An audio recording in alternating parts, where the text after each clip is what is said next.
Bonsoir. Que la paix soit avec chacun. Prions ensemble. Dieu, notre Père, toi qui nous aimes, toi qui es saint, tu es digne d'être loué, d'être glorifié de siècle en siècle.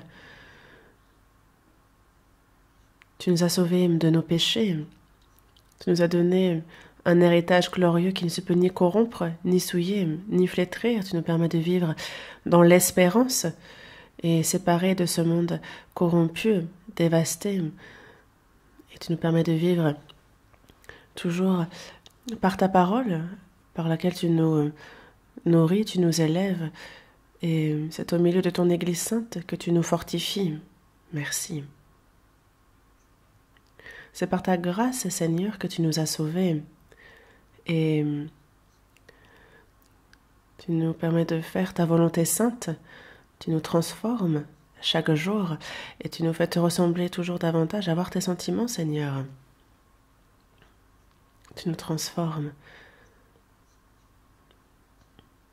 Tu nous permets de discerner quelle est ta volonté sainte. Tu nous permets de te glorifier, de t'être agréable. Seigneur, aide-nous à ce que notre vie le soit toujours plus. En cette année 2022, nous avons pris de nouvelles résolutions, nous avons de nouveaux projets. Dieu, vraiment que c'est en cette nouvelle année, dans ce temps que tu nous accordes, que nous puissions vraiment la vivre afin que quand nous nous tiendrons devant toi, nous soyons tous complimentés et que pour chaque église, pour chaque famille, il y a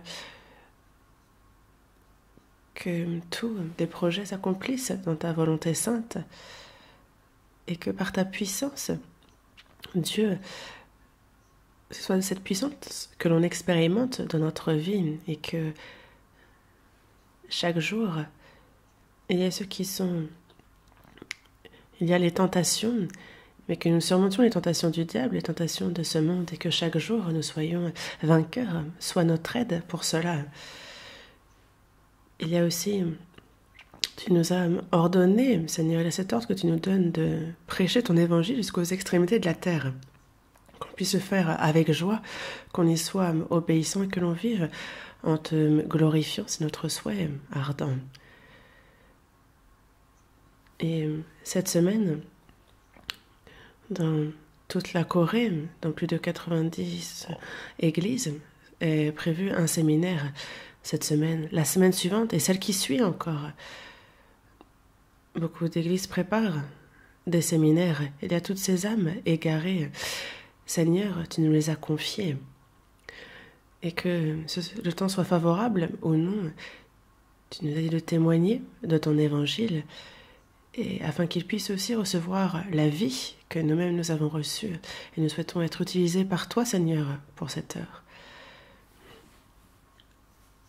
Il y a ceux qui écoutent ta parole en ligne, ceux qui sont venus sur place et qui participent ce dimanche en présentiel.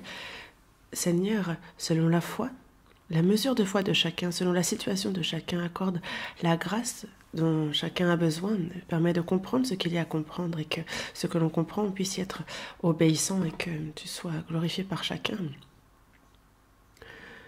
Le Saint-Esprit, le Seigneur est avec nous à cette heure, fais-nous connaître et comprendre la volonté du Père, de Dieu, et remplis-nous que ce soit un moment qui te glorifie. Nous avons prié au nom du Seigneur Jésus. Amen.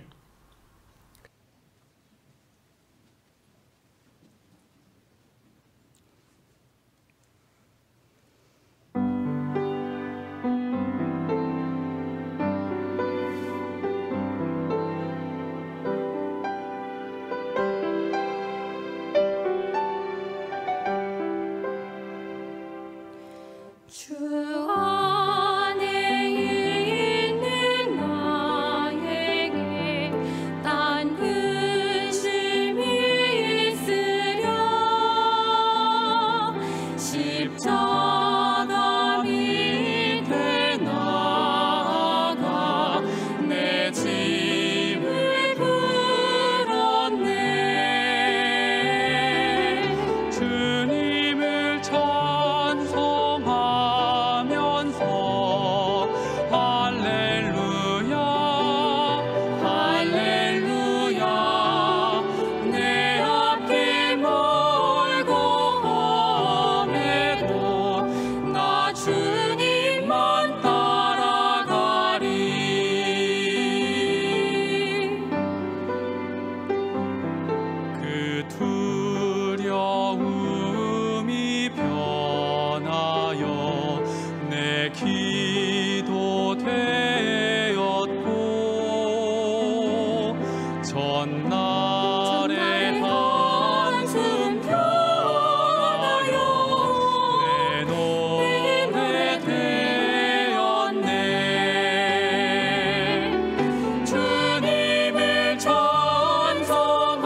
나 주님만 따라가리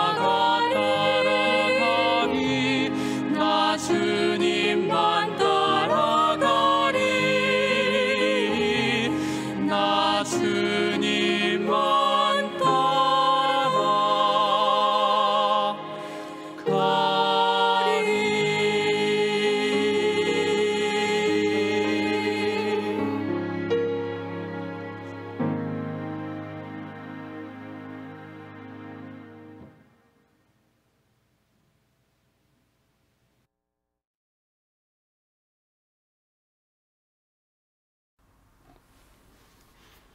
Merci pour le cantique. Ouvrons la Bible. Genèse chapitre 17.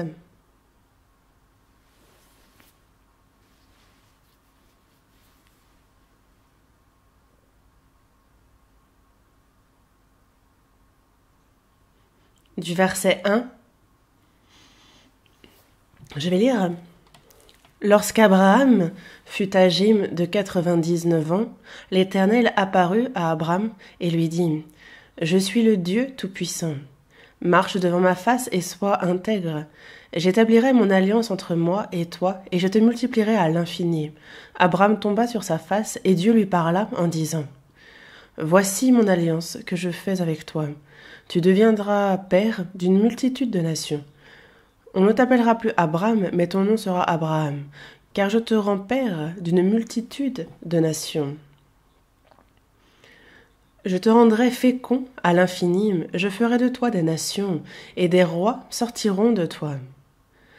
J'établirai mon alliance entre moi et toi, et tes descendants après toi, selon leur génération.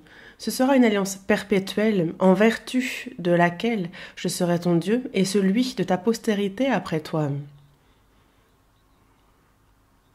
Je te donnerai, et à tes descendants après toi, le pays que tu habites comme étranger, tout le pays de Canaan, en possession perpétuelle, et je serai leur Dieu. Ensuite,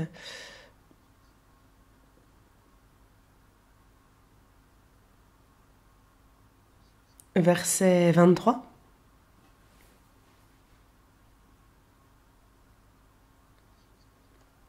Verset 23. Abraham prit Ismaël, son fils, tous ceux qui étaient nés dans sa maison et tous ceux qu'il avait acquis à prix d'argent, tous les mâles parmi les gens de la maison d'Abraham, et il les circoncit ce même jour, selon l'ordre que Dieu lui avait donné. Abraham était âgé de 99 ans lorsqu'il fut circoncis. Ismaël, son fils, était âgé de 13 ans lorsqu'il fut circoncis. Ce même jour, Abraham fut circoncis, ainsi qu'Ismaël, son fils. Et tous les gens de sa maison, nés dans sa maison, ou acquis à prix d'argent des étrangers, furent circoncis avec lui.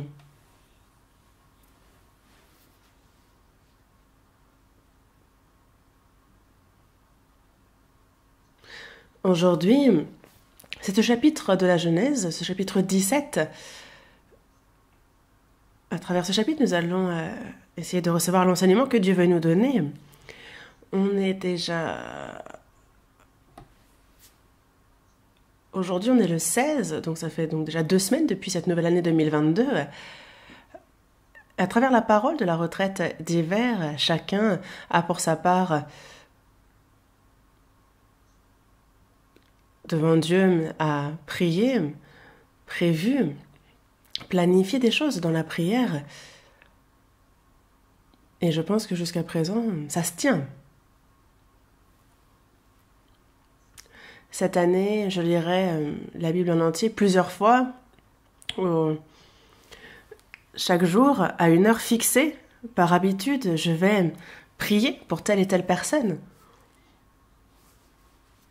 Évidemment qu'il y a plusieurs choses, j'imagine.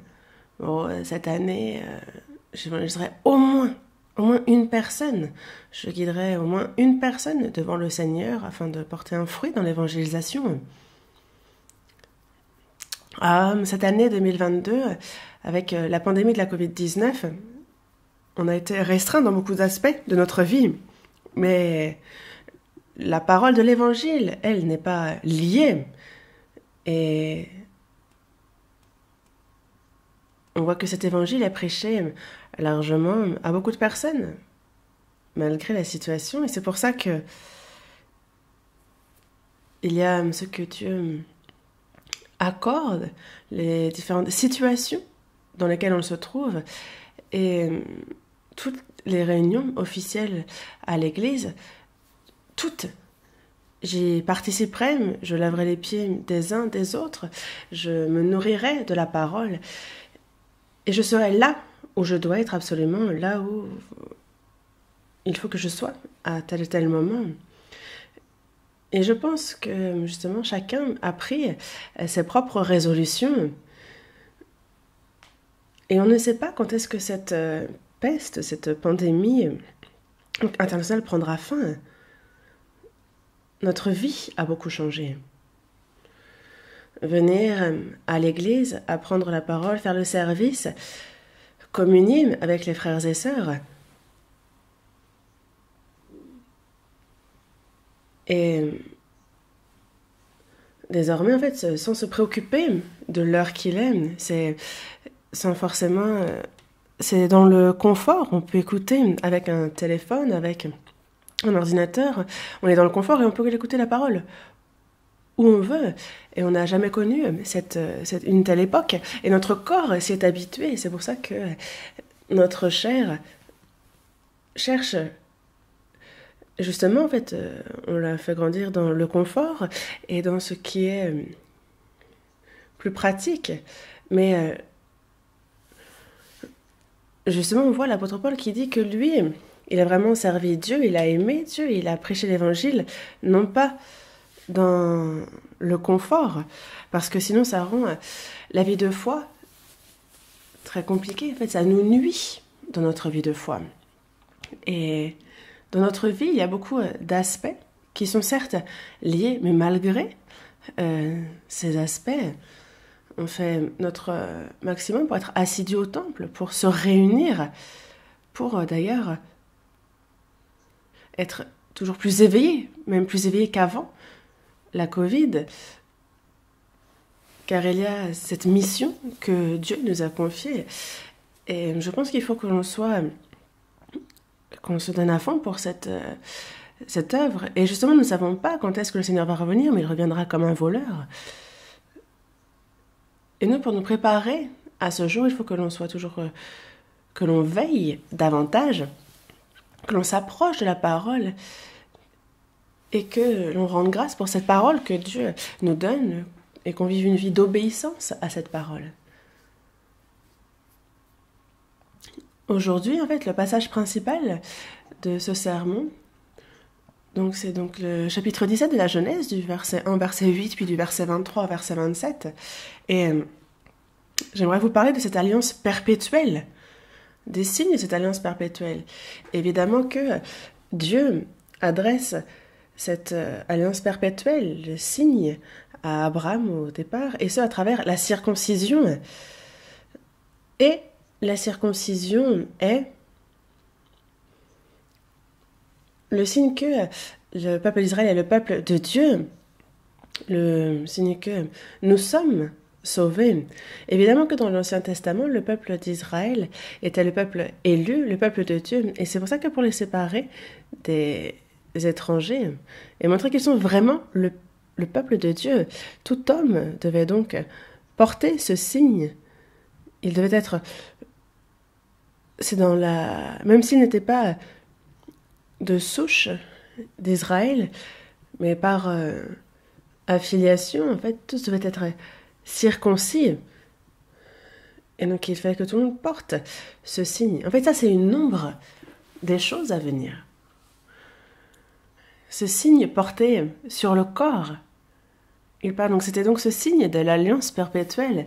Mais cela nous enseigne, nous, on le voit dans le Nouveau Testament, d'être circoncis du cœur. Nous, chrétiens, sauvés de nouveau, en fait, c'est la circoncision du cœur dont on nous parle. Et on le retrouve dans beaucoup de passages de la Bible. Et c'est pour ça qu'aujourd'hui, dans la Genèse chapitre 17, on voit qu'à travers ce passage, on voit que dans l'Ancien Testament, il y a un ordre qui a été donné au peuple d'Israël. Et que cet ordre qui s'adresse aussi à nous dans le Nouveau Testament, à nous qui sommes sauvés. En fait, quel est cet enseignement que nous recevons? Comment vivre dans l'obéissance? Et dans le temps qui nous est imparti, on va donc réfléchir à ces choses.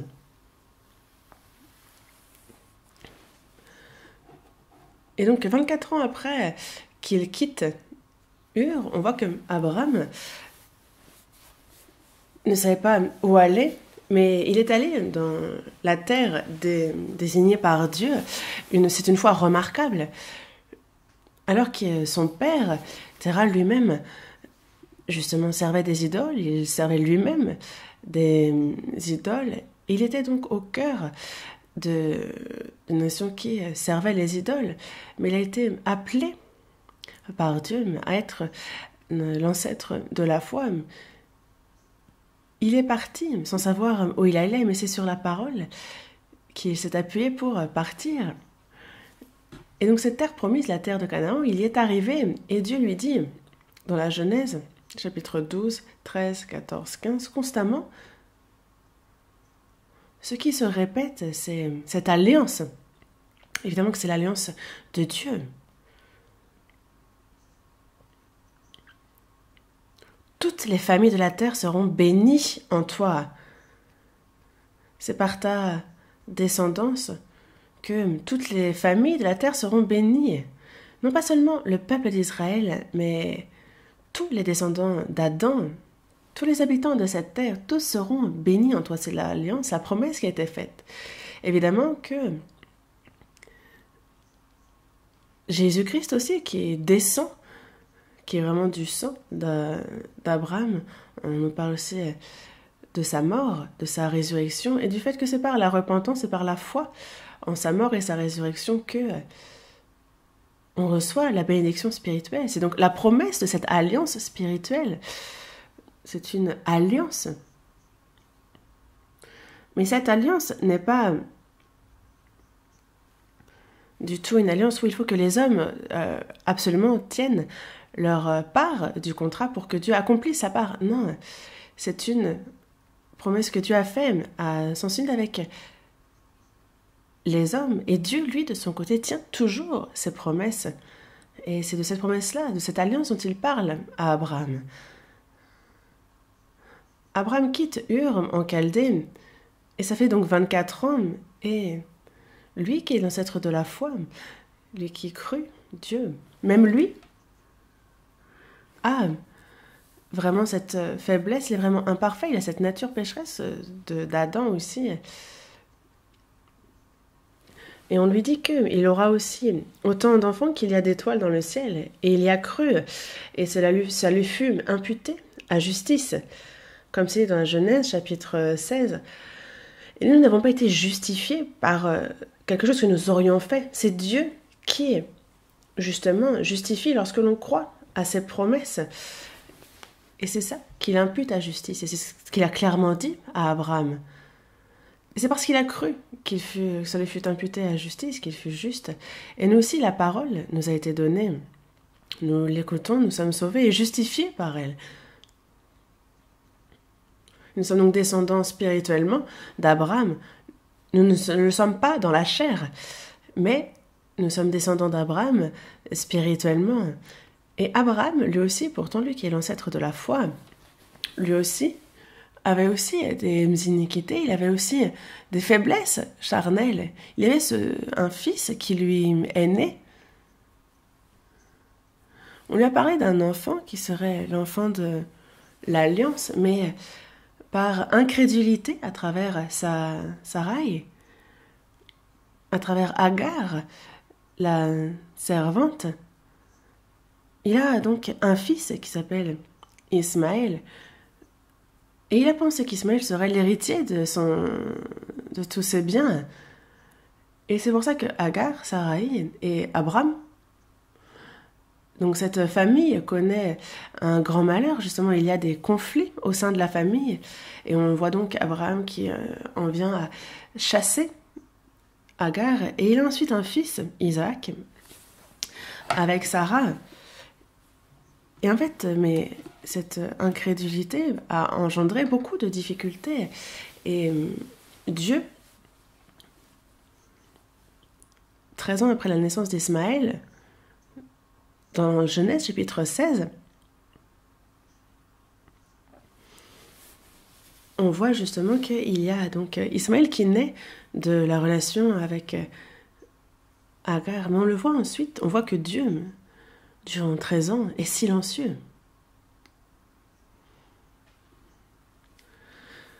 Abraham qui a suivi Dieu qui le guidait, il est arrivé jusque-là. Mais il y eut 13 ans de silence de Dieu vis-à-vis d'Abraham. Et c'est 13 ans plus tard qu'il se manifeste. Est-ce que Dieu a oublié Abraham pendant 13 ans? Est-ce qu'il l'a abandonné? Est-ce qu'il l'a délaissé? Non. Durant 13 ans, si on retourne au passage, on voit que dans le verset 1,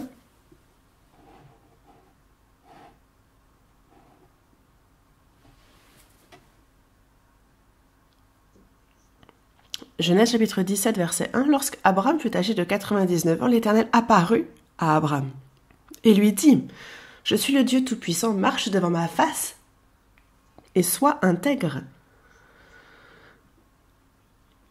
Abraham fut âgé de 99 ans et c'est alors que l'Éternel apparut. Et c'est au moment où Dieu se met à l'œuvre. Auparavant, il était plus jeune. Et c'est vrai que le couple d'Abraham, en fait, ils ont eu par des subterfuges Ismaël, un descendant, mais c'était pas l'enfant attendu. Et ils ont dû se demander comment est-ce que Dieu donnerait à travers cet enfant tant attendu et promis. Mais Abraham prend de l'âge, il a ici 99 ans. Et donc quelles sont les probabilités que des grands-pères, grand-mères de 99 ans aient un enfant? On aura beau essayer par tous les moyens humains, c'est alors qu'il leur est impossible d'avoir des enfants. C'est alors que Dieu leur est apparu. Et c'est alors que Dieu se met à l'œuvre. Et il en va de même pour nous. Moi, il y a des choses que je peux faire par ma propre force. On ne prie pas pour ces choses-là, n'est-ce pas? Mais lorsqu'il n'y a humainement plus aucune solution, lorsqu'on en est dans l'impossible, c'est alors que l'Éternel apparut à Abraham. Lorsqu'Abraham fut âgé de 99 ans, Abraham et Sarai ont cherché par des moyens humains à accomplir l'alliance de Dieu. Et c'est à cause de ce moyen mis en œuvre qu'ils ont été beaucoup éprouvés dans la foi. Durant 13 années, Dieu s'est tu. Il est resté dans le silence. Il n'est ni apparu, il n'a pas parlé, il est resté silencieux vis-à-vis d'Abraham. Mais comment peut-il... En fait, c'est un châtiment, en fait. On peut se dire que c'est le châtiment qui l'a affligé. Mais lorsqu'il atteint l'âge de 99 ans, alors qu'il est justement dans la désolation, c'est alors que Dieu apparaît à Abraham. 13 ans de silence, mais Dieu ne l'avait pas oublié, Abraham. Dieu ne l'avait pas abandonné non plus. Dans Hébreux, chapitre 13, verset 5, il est dit « Dieu dit lui-même que je ne te délaisserai point et je ne t'abandonnerai point. »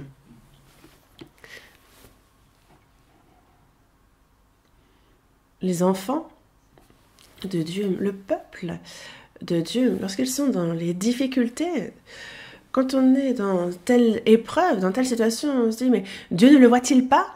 Est-ce que Dieu dort? » Non. Dieu ne sommeille pas, il ne dort pas non plus. Le peuple, son peuple, ses enfants, en fait, il en prend soin comme la prunelle de ses yeux. Ce n'est simplement pas le bon moment.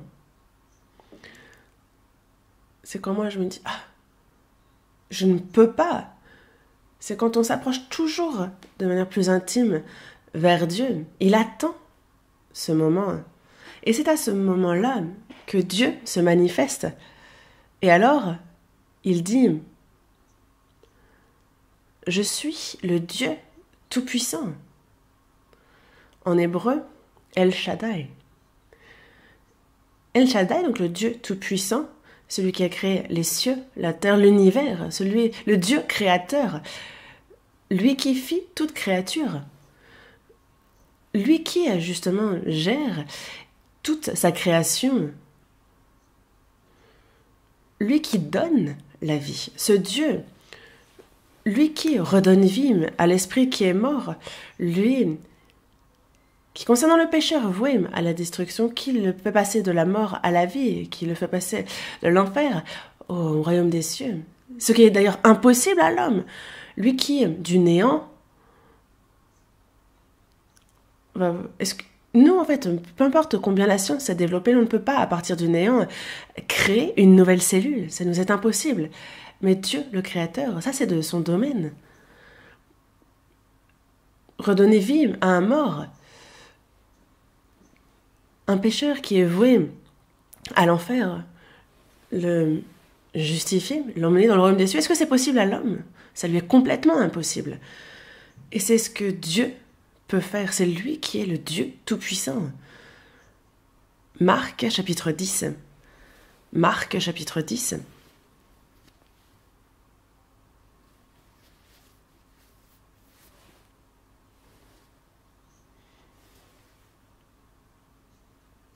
Verset 27. Marc, chapitre 10, verset 27. Lisons ensemble. Jésus les regarda et dit, « Cela est impossible aux hommes, mais non à Dieu, car tout est possible à Dieu. »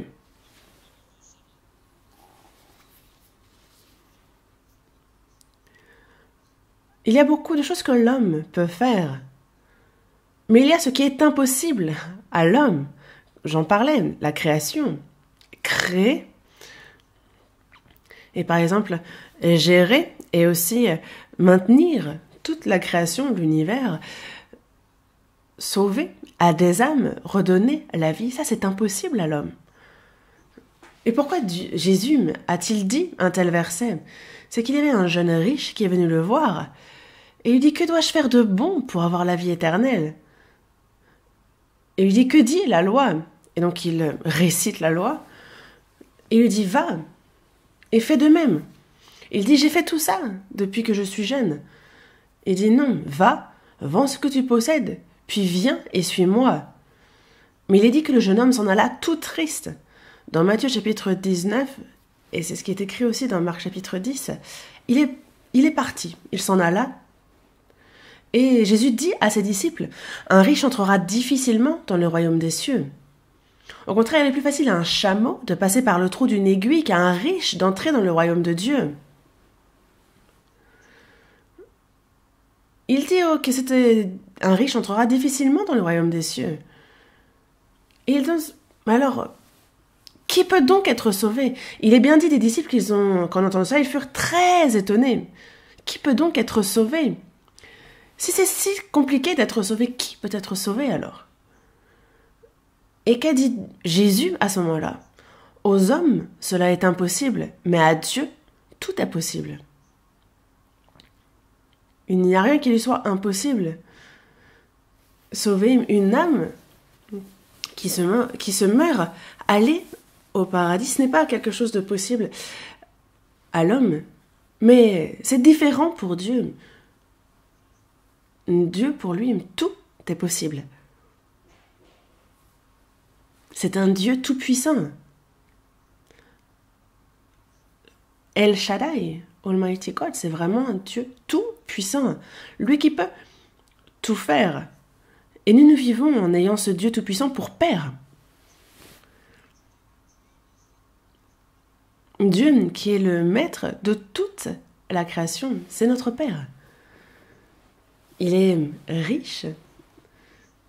Il est celui qui possède toutes choses. Ne vous inquiétez pas, parce que Dieu possède tout. Il est le Tout-Puissant. Il est El Shaddai, celui qui a tout. Mais qu'en est-il d'Abraham? à travers Sarai et Abraham, il a annoncé qu'il leur donnerait le fils de l'alliance.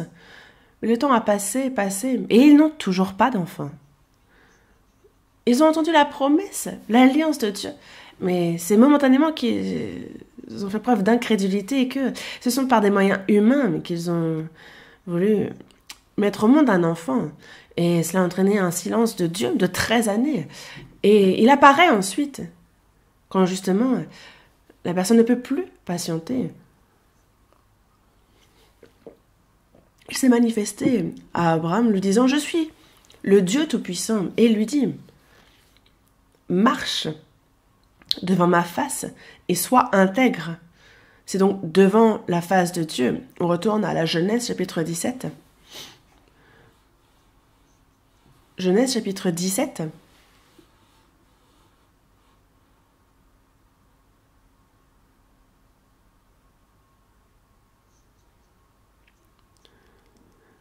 Genèse chapitre 17, verset 1, partie du milieu. « Je suis le Dieu Tout-Puissant.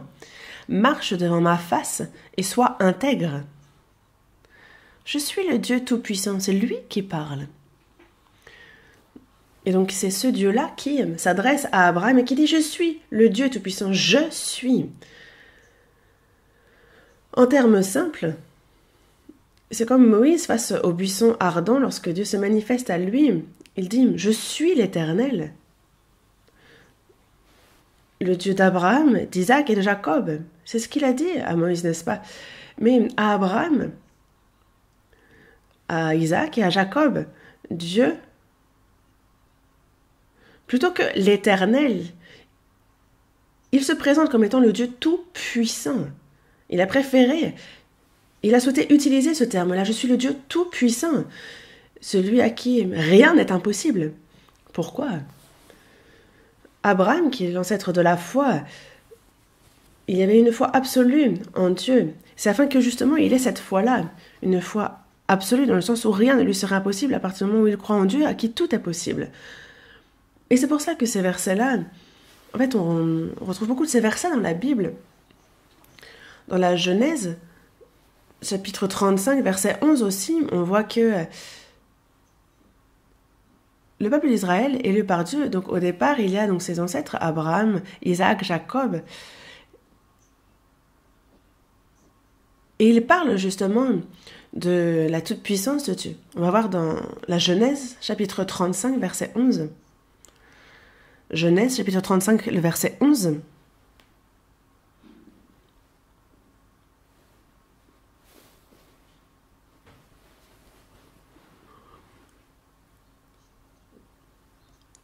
Verset 11, lisons ensemble. Dieu lui dit, « Je suis le Dieu Tout-Puissant. Sois fécond et multiplie. Une nation et une multitude de nations naîtront de toi, et des rois sortiront de tes reins. » Ensuite, Genèse chapitre 28.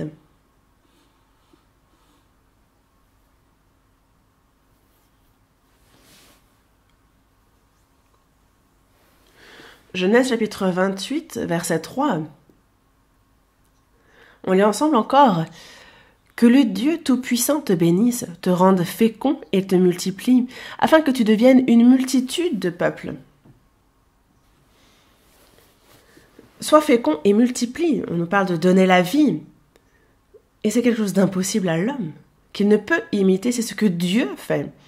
Dieu, le Tout-Puissant, lui qui est le Créateur, il est le seul à pouvoir faire une telle chose. Et c'est pour ça qu'il ne cesse de dire qu'il est le Dieu Tout-Puissant, le Dieu Tout-Puissant, le Dieu Tout-Puissant. Dans la Genèse, El Shaddai, le Dieu Tout-Puissant, ce terme ne cesse d'apparaître. Et ensuite, dans la Genèse chapitre 17, comme je vous en parlais, il est dit « Marche devant ma face et sois intègre ». C'est donc devant sa face qu'il faut marcher, marcher devant ma face et sois intègre. Qu'est-ce que c'est de marcher devant sa face, devant Dieu? Lui qui est saint, lui qui est pur. Si je marche dans sa présence, on parle de coram deo, n'est-ce pas? d'être devant Dieu, de penser au fait que nous tenons devant Dieu. Et si on y pensait dans notre quotidien, alors une personne ne tomberait dans la tentation du péché. On ne craindrait ni le diable ni le monde, n'est-ce pas? Dieu est devant moi et je suis devant Dieu. Alors on dit à Abraham, marche devant ma face et sois intègre. Comment faire pour être intègre devant la face de Dieu qui est le Dieu parfait? Lorsque je vis ma vie, sachant qu'il est en face de moi, alors petit à petit, je peux être de plus en plus intègre, parfait. Quand on parle d'intégrité, on parle de perfection. Qui peut être aussi parfait que Dieu? Personne. Nous sommes vraiment imparfaits, mais la Bible nous parle d'être intègre, de marcher devant la face de Dieu et être intègre. Ça, il y a beaucoup de versets comme ça, comme dans Matthieu chapitre 5, verset 48, il dit « Soyez donc parfaits comme votre Père céleste est parfait ». Dans la Genèse aussi, chapitre 18, il nous dit d'être intègre. Être parfait, être intègre, on retrouve beaucoup ça dans la Bible. Non pas de devenir parfait comme Dieu l'est, mais que ce soit moralement, que ce soit comme quelqu'un qui marche devant la face de Dieu, d'avoir cette foi, de mener cette vie. Et donc petit à petit, vivre dans la pureté, de vivre dans la perfection. Et que l'on puisse, nous, désormais sans péché, que l'on puisse se tenir droit devant Dieu, toujours plus. Noé trouva grâce aux yeux de l'Éternel. Noé était un homme juste et intègre dans son temps. Noé marcha avec Dieu. Était-il parfait, intègre comme Dieu? Non, il était un homme imparfait. Après le déluge, il devient ivre et il se montre ivre à ses fils. Comment pourrait-il être intègre, parfait devant Dieu? Et nous aussi. En fait, il y a tout ce processus, on cesse à ressembler toujours plus au Seigneur, ce Dieu qui est saint, afin d'être en communion avec lui, afin que nous puissions nous tenir devant lui, saint, pur, afin que nous puissions vivre vraiment dans sa grâce. Et c'est ça, justement, devenir intègre, et c'est ce qu'il souhaite. Nous, vraiment, devant Dieu, nous essayons d'être donc intègres, d'être purs, quoi, parce qu'il nous est dit que vous soyez saints, car je suis saint. On marche vers ça. Seconde épître aux Corinthiens, chapitre 7, Dieu est parfait, il est saint. Seconde épître aux Corinthiens, chapitre 7, verset 1. Verset 1. Ayant donc de telles promesses, bien-aimés, purifions-nous de toute souillure de la chair et de l'esprit, en achevant notre sanctification dans la crainte de Dieu. Pourquoi un tel verset? Soyez donc saints, car je suis saint. Dans Lévitique, chapitre 11, verset 45, il est dit que vous soyez saints, car je suis saint Il y a beaucoup de versets qui nous disent « Je suis saint, soyez saints ». Et même dans Lévitique, pour quelle raison avoir fait sortir le peuple d'Israël d'Égypte? Et c'est afin de demeurer en vous, afin de faire de vous mon peuple. Dieu est saint. Et s'il veut demeurer dans le peuple d'Israël, lui qui est saint, lui ne demeure que parmi ceux qui sont saints. Et ce sont les vases purs qu'il utilise. Lui qui est saint, par caractère, va s'approcher de ceux qui sont saints, de ceux qui ont été justement purifiés par son sang, qui ont été revêtus de la purification. Et nous, il faut donc que petit à petit, on se sanctifie. Ça ne se fait pas en un instant. C'est petit à petit que s'accomplit cette sanctification pour que le jour où il viendra nous chercher, nous puissions aussi être transformés, aussi que nous soyons sanctifiés même dans notre corps lorsque nous nous tiendrons devant lui. Et ça, c'est ce dont il parle à Abraham. Sois intègre, intègre. Première épître de Pierre, chapitre 1.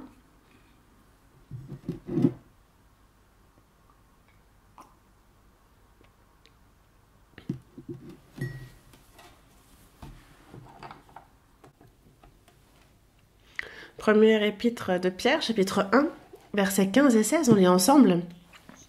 Mais puisque celui qui vous a appelé est saint, vous aussi soyez saints dans toute votre conduite, selon qu'il est écrit, vous serez saints, car je suis saint. Dieu dit, vous serez saints, car je suis saint. Et ce verset, c'est ce qu'il dit à Abraham lorsqu'il lui dit, marche devant ma face et sois intègre. Marche devant ma face et sois intègre. Et c'est pour cela que nous, vraiment, il faut que l'on soit saint, parfait comme Dieu. Et pour vivre une telle vie, il faut s'éloigner du péché. Couper court à toute tentation, à tout péché, à tout ce qui a lien avec le diable. Et que en moi, justement, ce soit la personnalité de Christ qui se forme. Et c'est ça, marcher dans la sanctification. Et dans la première épître aux Corinthiens, on a le chapitre 13, n'est-ce pas? Le chapitre de la charité, où on nous dit la charité est patiente, elle est pleine de bonté. La charité n'est point envieuse, la charité ne se vante point, elle ne s'enfle point d'orgueil, elle ne fait rien de malhonnête, elle ne cherche point son intérêt, elle ne s'irrite point, elle ne soupçonne point le mal et elle ne se réjouit point de l'injustice, mais elle se réjouit de la vérité. La charité est telle, la charité c'est ça, ça, ça. Et en fait, la charité, si à la place de Jésus, de la charité, pardon, on met Jésus, ce n'est pas faux. Jésus est patient, il est plein de bonté. Jésus n'est point envieux. Jésus ne se vante point, il ne s'enfle point d'orgueil. C'est les sentiments, c'est le caractère même de Jésus. Il ne fait rien de malhonnête. Et nous aussi, comme Jésus, il faut que l'on ait petit à petit en nous ces sentiments, son caractère qui se forme en nous. Et que pensez-vous de mettre votre propre nom à la place de la charité? Voyons dans 1 Corinthiens chapitre 13, première épître aux Corinthiens chapitre 13.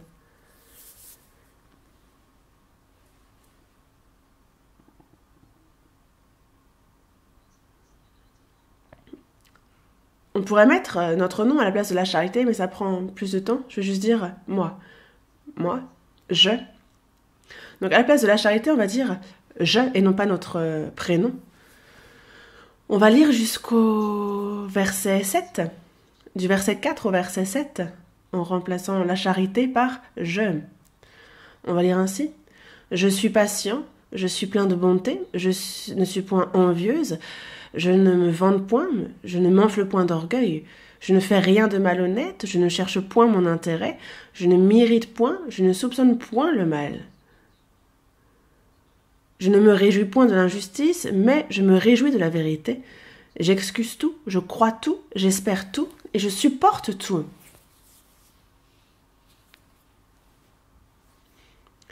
Vous avez lu aussi avec le « je ». Est-ce que vous êtes ce genre de personne? Pas pour tout, non?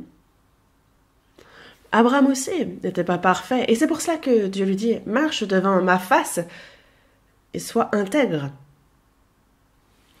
Coram Deo.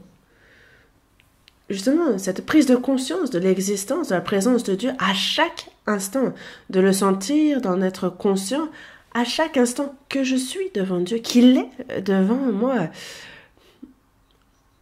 Justement, il a constamment son regard sur moi, qu'il ne me laisse pas tranquille une seule seconde, et qu'il n'y a aucun lieu sur cette terre où me cacher, ne serait-ce même un seul instant que je suis constamment devant Dieu. Nous, des fois on a de mauvaises pensées, des fois on a des comportements honteux.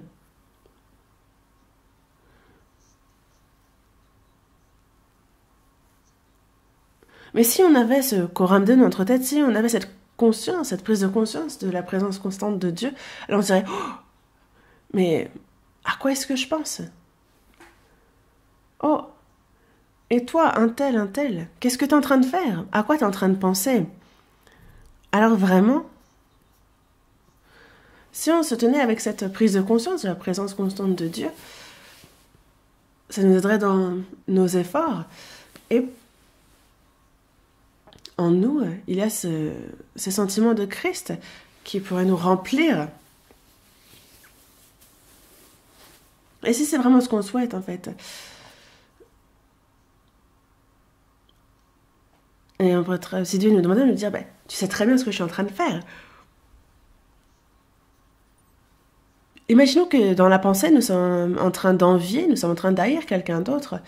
Dieu nous pose la question, nous dit, est-ce que vous pourriez lui dire, je suis en train d'haïr quelqu'un, s'il vous le demandait, ou je suis en train de nuire à quelqu'un, ou je suis en train de mentir sur quelque chose. Si tu disais, oh, machin, qu'est-ce que tu es en train de faire?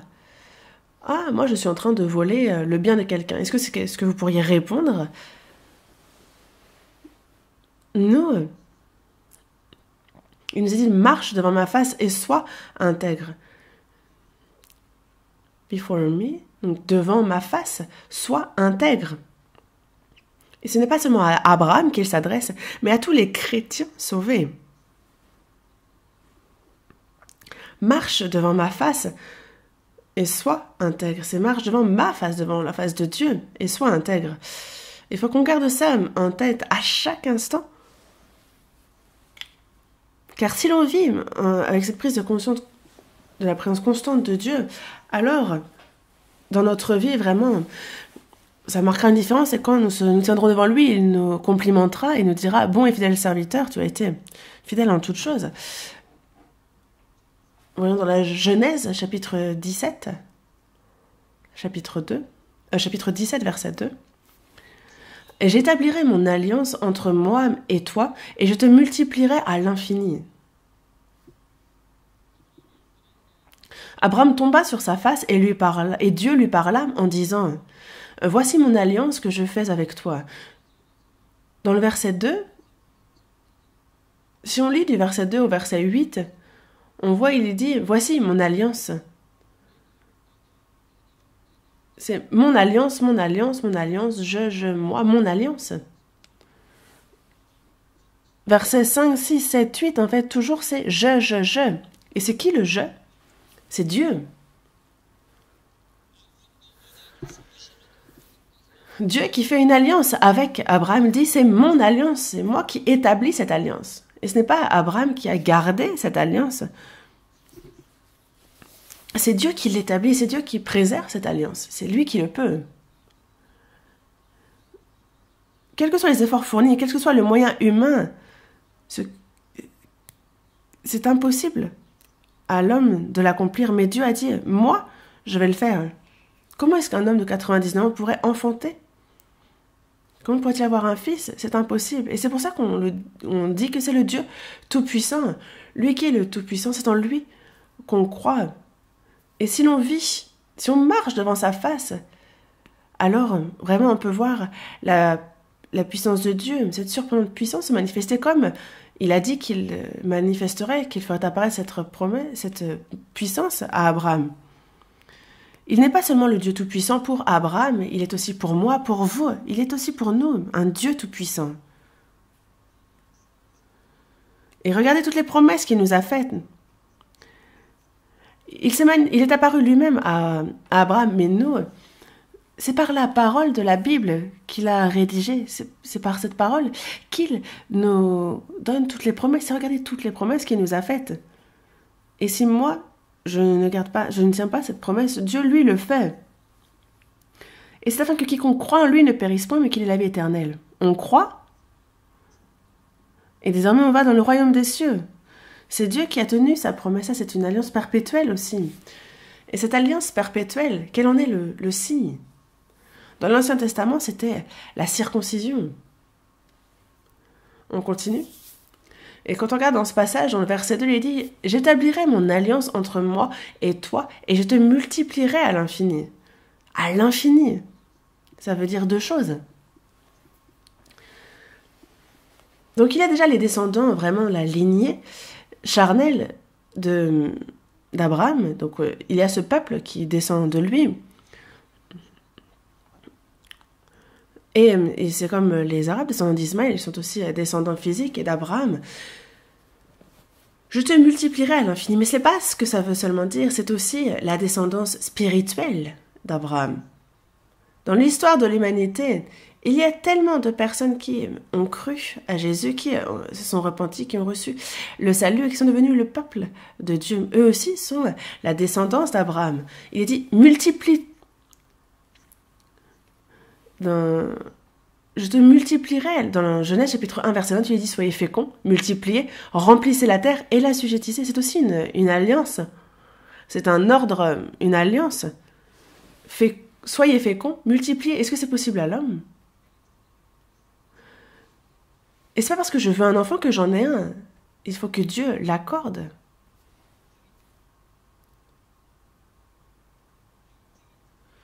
Dans la tradition, et c'est pareil pour le spirituel, dans la Genèse, chapitre 1, verset 1, il nous rappelle, soyez féconds, multipliez, remplissez la terre et l'assujettissez, mais dans ce monde, beaucoup naissent, et il n'y a pas le peuple du royaume des cieux. Non, ça ce n'est pas le plan de Dieu. Le plan de Dieu est justement qu'il se fasse un peuple de la descendance d'Abraham, descendance spirituelle. Et c'est ce qu'il fait aussi à travers nous. Continuons. Verset 6.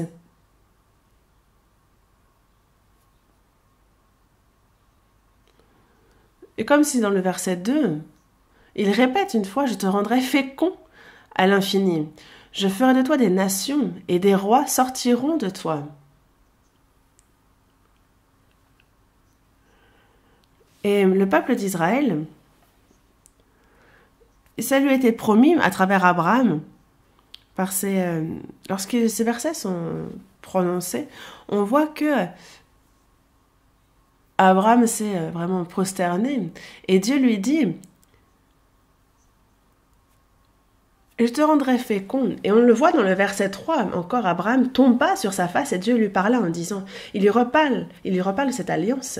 Mais on voit que Abraham est tombé sur sa face, il s'est prosterné. Et nous aussi, devant Dieu, il faut se prosterner, au sens où nous ne pouvons rien faire. Et c'est Dieu qui est...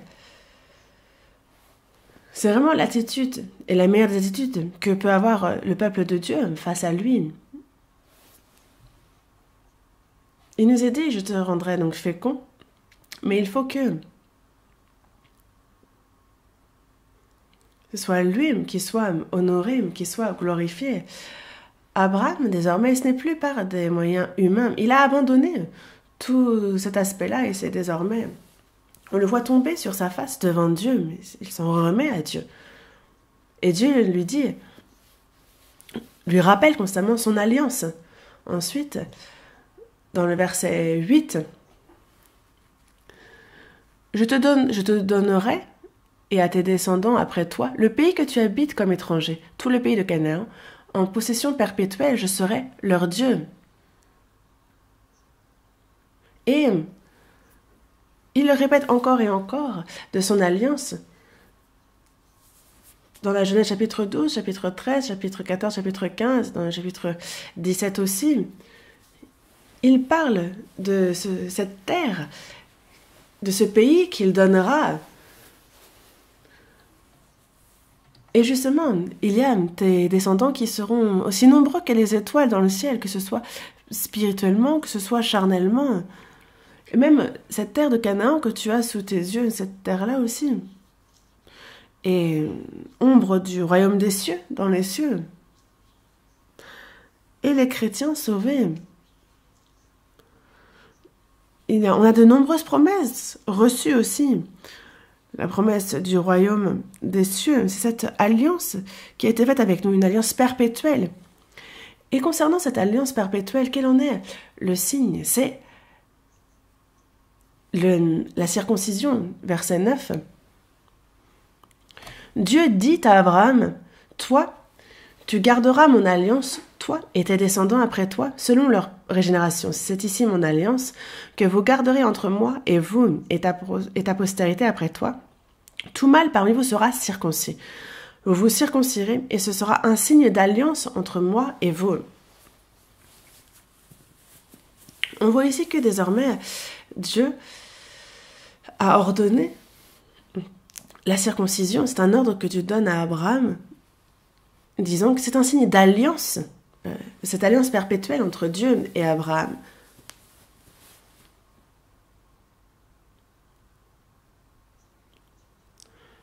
Dans Actes, chapitre 7 aussi, on nous parle de cette circoncision comme d'une alliance perpétuelle, d'un signe. Mais nous, que dit-on? Qu'il faut être circoncis du cœur. Dans l'Ancien Testament, justement, en fait, on a cette circoncision qui est le signe que c'est le peuple de Dieu, séparé des païens. Et lorsque le peuple d'Israël n'est pas justement circoncis, alors vraiment, à chaque fois, ils sont soit détruits ou c'est leur fin. Est-ce que c'est la circoncision qui fait du peuple de Dieu le peuple de Dieu? Non. Il y a cette alliance, il y a cette promesse, mais c'est parfois en cette promesse, en cette alliance que désormais, il montre signe de cette foi par la circoncision. Est-ce que nous, donc, désormais, il faut que l'on reçoive aussi la circoncision? Non, ce n'est pas le cas. Que ce soit la circoncision ou l'incirconcision, en fait, peu importe. Dans le Nouveau Testament, la circoncision est l'ombre des choses à venir, donc que l'on soit circoncis ou que l'on ne soit pas circoncis, ça ne s'applique plus. C'est désormais la circoncision du cœur qui compte. Mais le fait de vouloir, justement, il est bien plus important d'être circoncis de cœur que du corps. Voyons dans Deutéronome, chapitre 10, verset 16.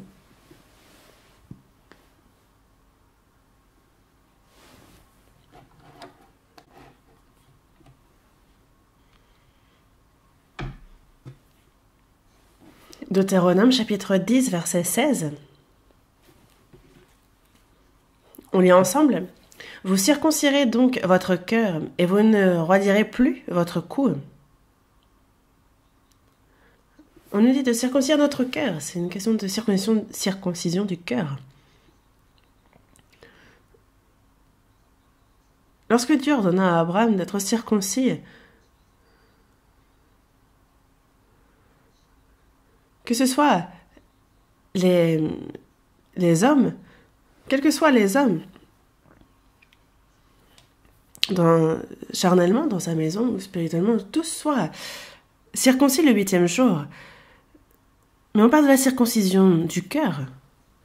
Le peuple d'Israël, de l'extérieur, était circoncis et se vantait d'être alors le peuple de Dieu.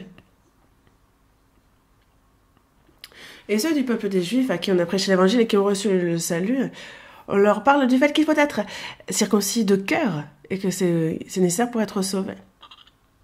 Mais il y a les faux enseignants qui ont justement rendu confuse l'église de Galate. On va voir dans Galate chapitre 5.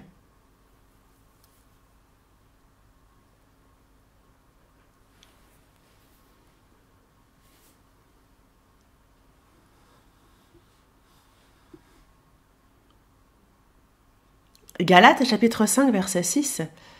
Lisons ensemble. Car en Jésus-Christ, ni la circoncision ni l'incirconcision n'a de valeur, mais la foi qui est agissante par la charité. Devant Dieu, se repentir de son péché, croire en Jésus-Christ, c'est seulement par cela que l'on peut être sauvé. C'est la foi agissante par la charité. Car l'amour de Christ nous presse parce que nous estimons que si un seul est mort pour tous donc sont morts. Et c'est justement par cet amour qui nous a pressés, qui nous a poussés au salut. Et le peuple d'Israël portait en leur corps la marque qu'ils sont peuple de Dieu. Mais pour tout chrétien sauvé, on a été scellés du Saint-Esprit.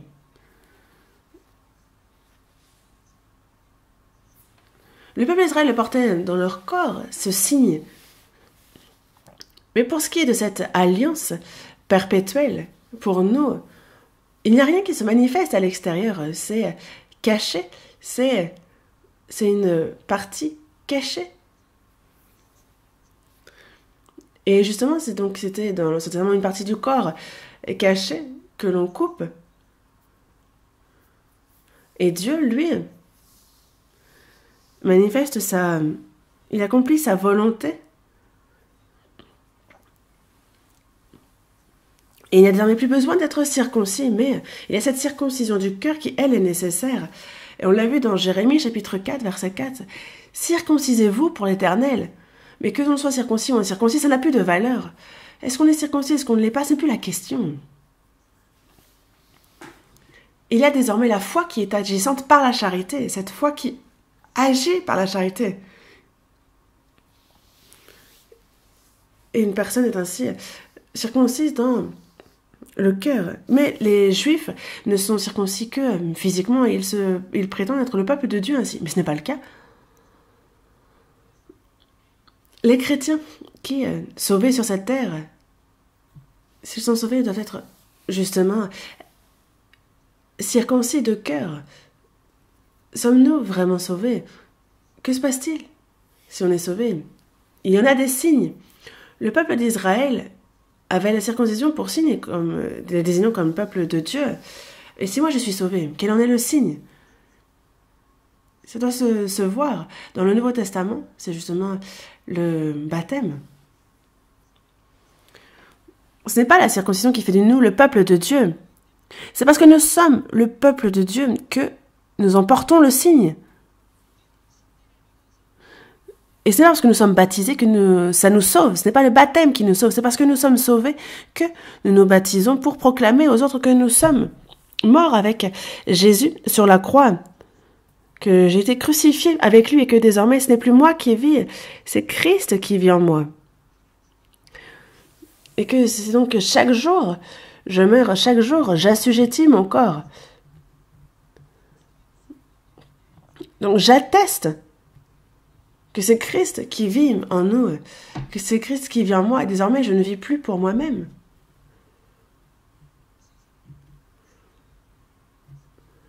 En fait, je traite durement mon corps, je le tiens assujetti de peur d'être même rejeté. En fait, c'est vraiment... Moi, je suis exposée à la mort constamment.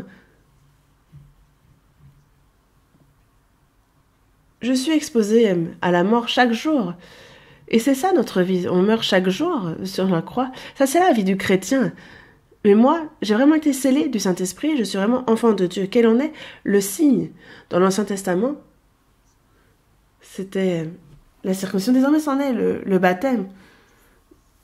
Il y en a qui ne sont pas sauvés, qui reçoivent le baptême quand même. Mais les chrétiens sauvés doivent absolument recevoir le baptême. Et ce n'est pas tout. Quel est ce signe que je suis sauvé? Quel est ce signe extérieur que nous sommes sauvés? Il y en a beaucoup. Quand on voit une âme qui n'est pas sauvée, on a de la peine pour elle. On a un cœur qui aime les âmes. Dans notre vie, en fait, ce n'est pas ma volonté, mais on souhaite que ce soit la volonté de Dieu qui s'accomplisse. On ne veut pas se mettre en avant, on ne veut pas être élevé, on ne veut pas être glorifié. On veut que ce soit le Seigneur, Dieu qui soit glorifié, élevé. Et ceux qui sont sauvés, s'ils vivent pour eux et seulement pour eux, si ce n'est pas pour le Seigneur, mais si c'est une vie vécue pour eux-mêmes, cette personne-là, quel est le signe? Quel est le peuple de Dieu? Elle n'en a pas. Le premier des signes est le baptême. Et ensuite, c'est que désormais, à travers moi, à travers ma vie, désormais, le fait que je sois chrétienne, il faut qu'il y en ait des signes. Une vie qui ne porte pas de fruits, qui ne s'approche pas du Seigneur, mais qui s'approche du monde, qui a le cœur tourné vers les honneurs, les choses de ce monde. Ça, ce n'est pas un signe qu'on est chrétien.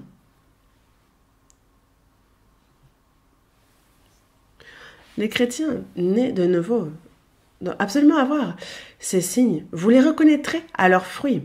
Tout bon arbre porte de bons fruits, mais le mauvais arbre porte de mauvais fruits.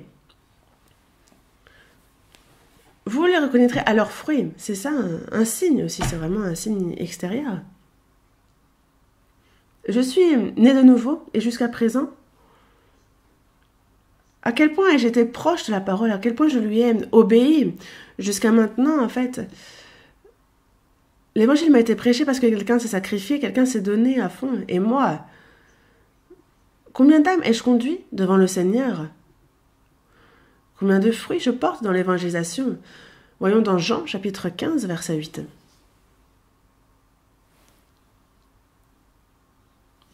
Jean, chapitre 15, verset 8.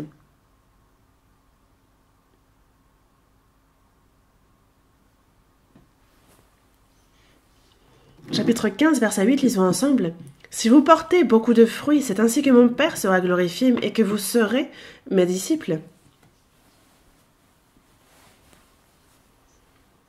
Si vous portez beaucoup de fruits, vous serez mes disciples. Les chrétiens nés de nouveau, qui que ce soit en fait, si vous portez beaucoup de fruits, vous serez mes disciples. Si quelqu'un veut venir après moi, qu'il renonce à lui-même, qu'il se charge de sa croix et qu'il me suive. Nous sommes disciples du Seigneur. Nous portons notre croix chaque jour. Vraiment, chaque jour, on renonce à nous-mêmes, on fait en sorte que le Seigneur se manifeste à travers nous, et c'est à chaque instant, en fait, il faut qu'il puisse agir à travers nous. Mais si il n'y a pas cela, alors il n'y a pas ces signes. C'est-à-dire que nous sommes enfants de Dieu. Il faut alors s'examiner, s'éprouver. Examinez-vous vous-même pour savoir si vous êtes dans la foi. Éprouvez-vous vous-même. Suis-je vraiment sauvé? Si le salut est certain, pourquoi est-ce que alors je ne connais pas ces choses? Pourquoi je n'ai pas ces signes?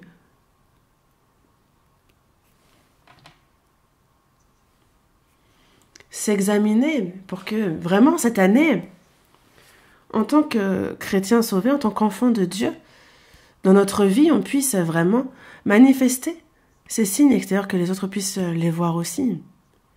Il faut vraiment faire ça.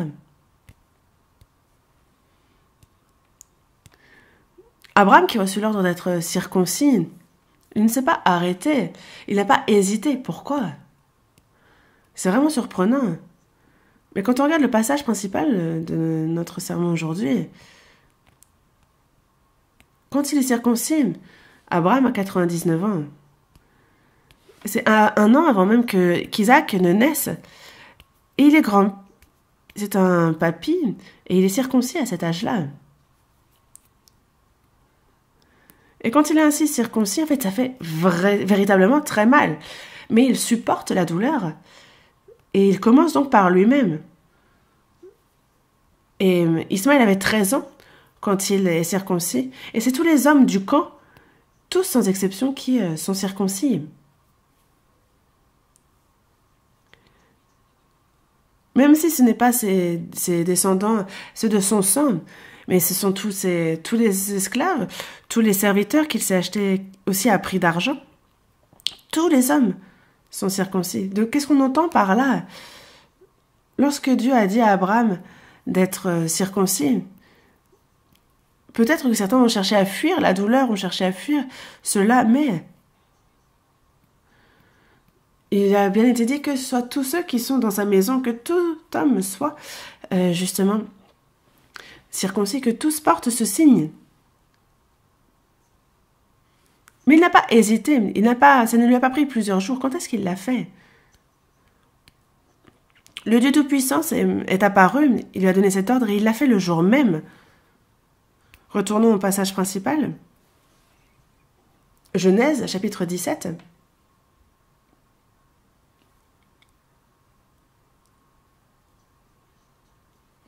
Genèse, chapitre 17, verset 23. Abraham prit Ismaël, son fils, tous ceux qui étaient nés dans sa maison et tous ceux qu'il avait acquis à prix d'argent. Tous les mâles parmi les gens de la maison d'Abraham, il est circoncis ce même jour, le jour que Dieu avait dit, donc c'est le jour même, selon l'ordre que Dieu lui avait donné.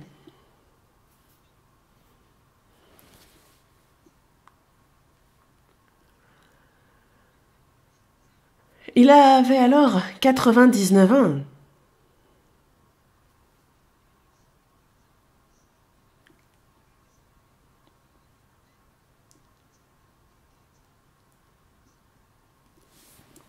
Imaginez qu'ils disent à tout le monde qu'il faut faire ceci, faire cela, parce que Dieu l'a ordonné, mais que lui-même ne le fasse pas.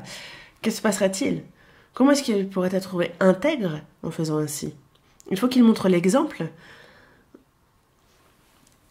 Dans l'Épître aux Corinthiens, il est bien dit aussi, soyez mes imitateurs comme je le suis moi-même de Christ. L'apôtre Paul aussi a montré l'exemple en ça. Et c'est pour ça que tout ce qui était demandé, il a pu le crier aux autres parce qu'il l'a d'abord lui-même accompli. Il a d'abord montré l'exemple. Et c'est ainsi qu'il a pu demander aux autres de le faire. Et qu'a fait Abraham? Abraham, que ce soit à tous les hommes de sa maison, les serviteurs, tous ceux qu'il a achetés à prix d'argent, ses fils, ses enfants, il leur a tous fait la circoncision. Est-ce qu'il a dit, parce que moi je suis avancé en âge, je n'ai pas besoin de le faire? Non. Il n'a pas hésité, il n'a pas repoussé. C'est le jour même, que c'est selon l'ordre que Dieu lui a donné qu'il a, le jour même, fait la circoncision.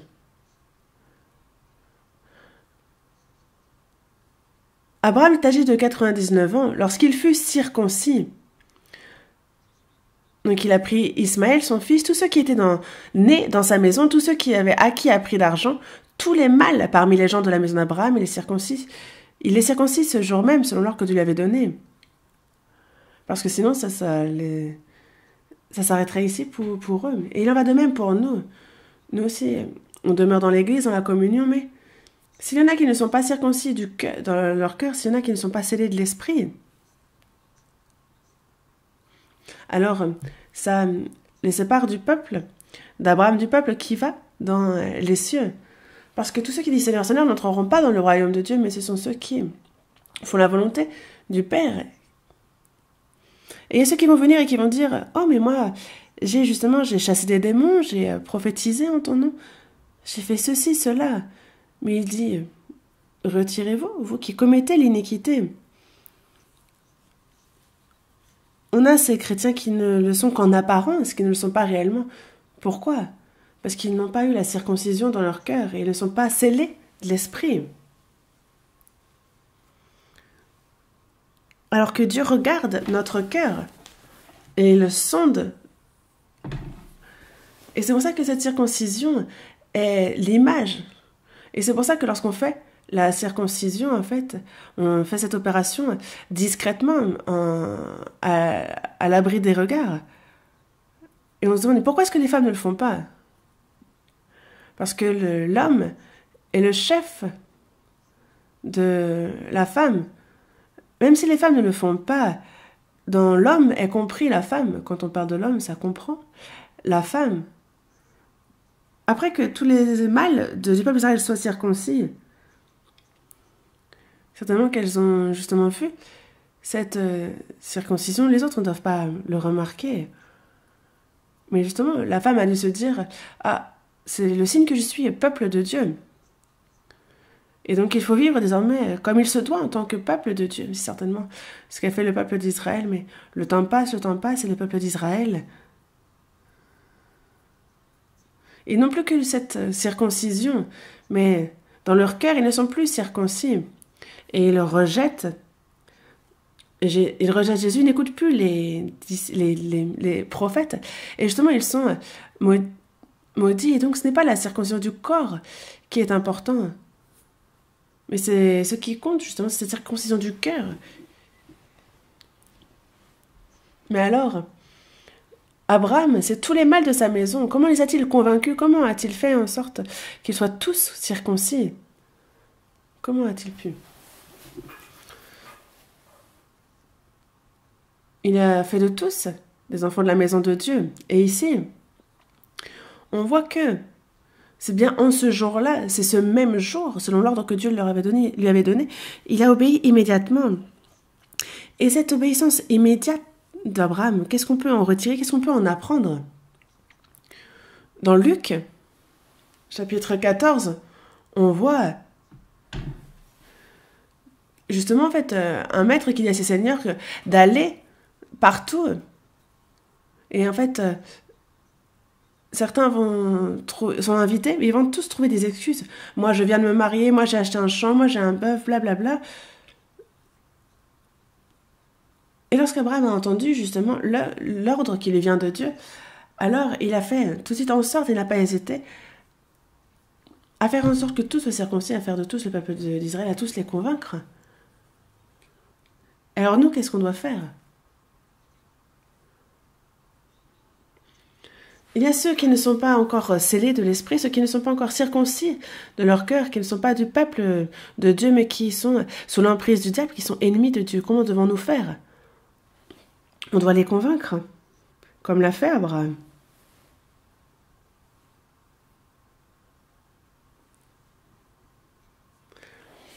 Luc chapitre 14. Luc chapitre 14.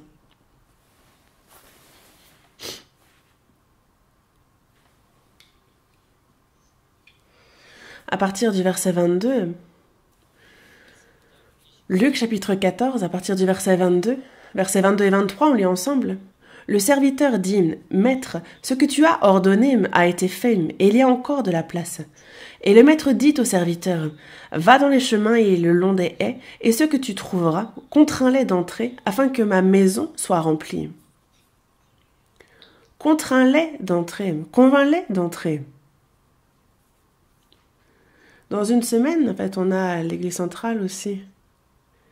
Le séminaire biblique, non? Le premier grand séminaire de cette année. Que devons-nous faire? Abraham a convaincu, contraint tous les hommes de sa maison d'être circoncis.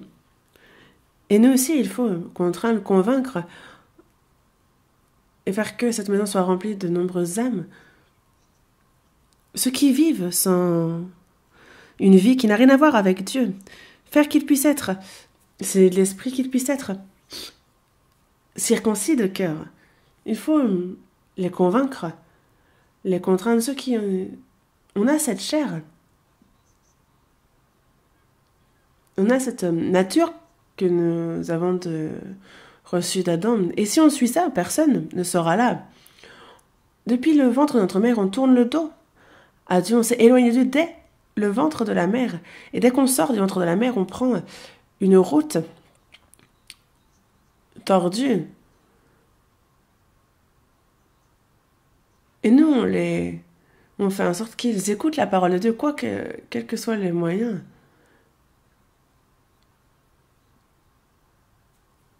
Et il ne faut pas abandonner, parce que si ceux qui m'ont devancé, s'ils avaient abandonné, je ne serais pas sauvée. Et on a le frère, on a la sœur qui nous ont vraiment contraints, qui nous ont vraiment convaincus d'écouter la parole. Et finalement, moi, je ne pouvais pas entrer au ciel, et finalement, je n'en étais pas digne, mais j'y entre. Il y a ceux qui vont au ciel et qui ne rendent grâce à personne. Et alors que l'évangile, c'est que quelqu'un s'est sacrifié, c'est quelqu'un qui a obéi, c'est la grâce de quelqu'un, mais ceux qui ne rendent pas grâce et qui ne prêchent à personne, non.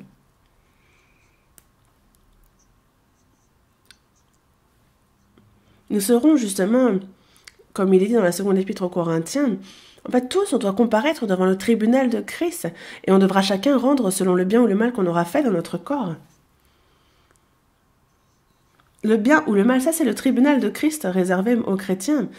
Et ce tribunal-là n'est pas décisif concernant est-ce qu'on va en enfer, est-ce qu'on va au Père, non.